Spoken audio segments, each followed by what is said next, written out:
मौर्य साम्राज्य के पतन के पश्चात उड़ीसा में एक जगह है कलिंग, और इस कलिंग में महामेधवाहन नाम का एक व्यक्ति चेदी वंश की स्थापना करता है। तो महामेधवाहन के नाम पर ही इस वंश को महामेधवाहन वंश भी कहा गया है।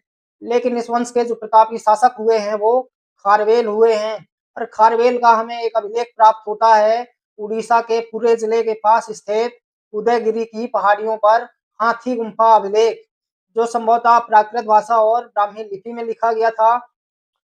और इस अभिलेख की खोज 1825 में बिशप के द्वारा की गई थी।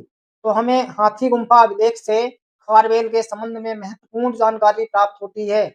और इस अभिलेख में खारवेल के संबंध में कुल 17 बिंदुओं का उल्लेख प्राप्त होता है। तो हम देखें हाथी गुम्फा अभिलेख से हमें क्या क्या जानकारी प्राप्त होती है। तो नंबर 1 कि इसने अपने शासन के 12वें वर्ष में मगध पर आक्रमण किया और मगध से जिनसेन की प्रतिमा को लेकर कलिंग लाया।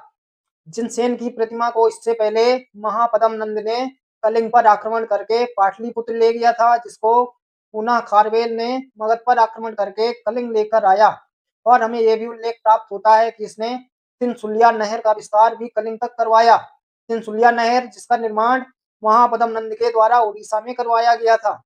और हमें सर्वप्रथम भारतवर्ष का उल्लेख भी इसी हाथी गुम्फा अभिलेख से प्राप्त होता है। से संबंधित प्राचीनतम अभिलेख ही साक्ष्य माना जाता है।